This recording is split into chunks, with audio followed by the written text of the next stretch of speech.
વિદેશ tour travelling એજન્સીના નામે વિદેશી ટૂર પેકેજ બુક કરાવવાના બહાને ₹1.95 કરોડ ઉપરાંતની છેતરપિંડી કરનાર માસ્ટર માઇન્ડ શખ્સને વડોદરા શહેર ક્રાઇમ બ્રાન્ચની ટીમે પુણે, મહારાષ્ટ્ર ખાતેથી દબોચી લઈ કાયદેસરની કાર્યવાહી હાથ ધરી છે.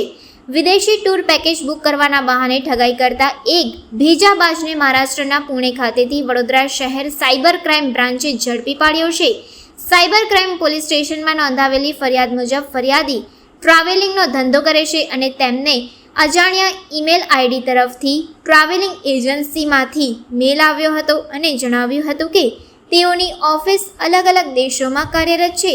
ફરિયાદીના ગ્રાહકોને સામેવાળાઓએ અલગ અલગ ટૂર અંગેના પેકેજ વોટ્સએપ મારફતે મોકલી આપી શરૂઆતમાં ટિકિટો બુક કરી ફરિયાદીને વિશ્વાસમાં લીધા હતા અને ત્યારબાદ ફરિયાદીના અલગ અલગ ગ્રાહકોના ગ્રુપને વિયેતનામ તથા દુબઈ માટેનું ટૂર પેકેજ બુક કરીને નકલી નોટો મોકલી હતી. ફરિયાદીના ગ્રાહકો એરપોર્ટ પર જતા તેઓને જણાવવામાં આવ્યું હતું કે આ ટિકિટો નકલી હોય. ફરિયાદીને પોતાની સાથે કુલ ₹1,95,34,450ની છેતરપિંડી થઈ હોવાનું જણાઈ આવતા સાયબર ક્રાઇમ બ્રાન્ચમાં ફરિયાદ નોંધાવી હતી. જે ફરિયાદના આધારે સાયબર ક્રાઇમ બ્રાન્ચ અને ટીમે ટેકનિકલ એનાલિસિસ અને હ્યુમન સોર્સની મદદથી તપાસ કરતા આરોપીનું લોકેશન પુણે, મહારાષ્ટ્ર ખાતે હોવાનું જણાવ્યું હતું. જેથી સાયબર ક્રાઇમ બ્રાન્ચની એક ટીમ પુણે ખાતે પહોંચી હતી, જ્યાં સાયબર ક્રાઇમ બ્રાન્ચની ટીમ દ્વારા કુરિયર બોયનો સ્વાંગ રચીને આરોપીની હાજરી અંગે રેકી કરી મહારાષ્ટ્રના પુણે ખાતે રહેતા આરોપી શૈલેષ શણપ્પા બિદવેને ઝડપી પાડી કાયદેસરની કાર્યવાહી હાથ ધરી છે. તપાસ દરમિયાન આ આરોપી અલગ અલગ દેશોની નકલી ફ્લાઇટની તથા હોટેલ બુકિંગ માટેની નકલી ટિકિટ તથા પેકેજ બનાવી ફરિયાદી ગ્રાહકોને મોકલતો હતો. વડોદરા શહેર સાયબર ક્રાઇમ પોલીસ સ્ટેશન ખાતે 35/25નો એફઆઈઆર દાખલ કરવામાં આવ્યો, જે અંતર્ગત ભોગ બનનાર બરોડામાં એક ટ્રાવેલ એજન્સી ચલાવે છે અને જેમાં એમની સાથે 1,95,00,000નું બુકિંગ ફ્રોડ થયેલું.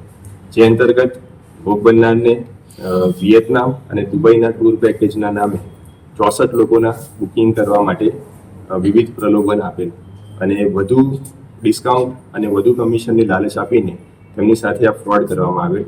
જેમાં જે પણ કસ્ટમર્સ છે, આમાં કુલ 64 કસ્ટમર્સ હતા.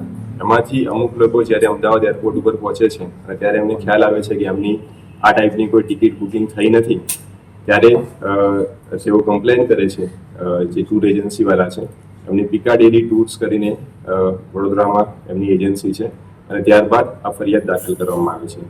તેમાં ટેકનિકલ અને હ્યુમન ઇન્ટેલિજન્સના આધારે જે આરોપી છે તેને ચિંચવાડ, પુણે શહેરના ચિંચવાડ ખાતે જઈને ઝડપી પાડવામાં આવ્યો છે. જેમાં પીઆઈ સોલંકી અને ટીમ દ્વારા વેશ પલટો કરીને સૌપ્રથમ ડિલિવરી બોયનો સ્વાંગ રચીને તેની પાસેથી તેનું રેકી કરવામાં આવે છે અને ત્યારબાદ કન્ફર્મ થયેથી તેની ધરપકડ કરવામાં આવે છે. આરોપી મુખ્ય ક્યાંનો છે અને કેટલા સમયથી આવા ગુના આચરતો હતો? આરોપી ચિંચવાડ પુણેનો છે, મહારાષ્ટ્ર, અને અગાઉ પણ તે Basaveshwar police station Bangalore city ખાતે આ ટાઈપના ગુના આચરી ચૂક્યો છે. વધુમાં એની પૂછપરછ દરમિયાન ધ્યાને આવેલ છે કે સુરત શહેરના અઠવા લાઇન્સ પોલીસ સ્ટેશનમાં ગુના રજિસ્ટર નંબર 640/25 અને મોડાસા ટાઉન પોલીસ સ્ટેશનમાં 879/2025નો ગુનો આચરેલ છે અને એની ધરપકડ સાથે આ બંને ગુના પણ ડિટેક્ટ થયા છે. બીજા કોઈ એની સાથે આરોપી છે સહારોપી? હજુ સુધી આ આરોપી મળ્યા છે અને તેની વધુ પૂછપરછ જારી છે. આ કેવા લોકોને ટાર્ગેટ કરતો હતો? ખાલી ટ્રાવેલ એજન્સી વાળાને કે અન્ય કોઈ? મેજરલી ટ્રાવેલ એજન્સીને ટાર્ગેટ કરતો હતો અને એની મુખ્યત્વે જે પણ પૈસા એને મળતા હતા તેને અગાઉ કરેલ દેવું ચૂકવવામાં અને મોજ શોખ કરવામાં એને પૈસા ઉડાવી નાખેલ છે.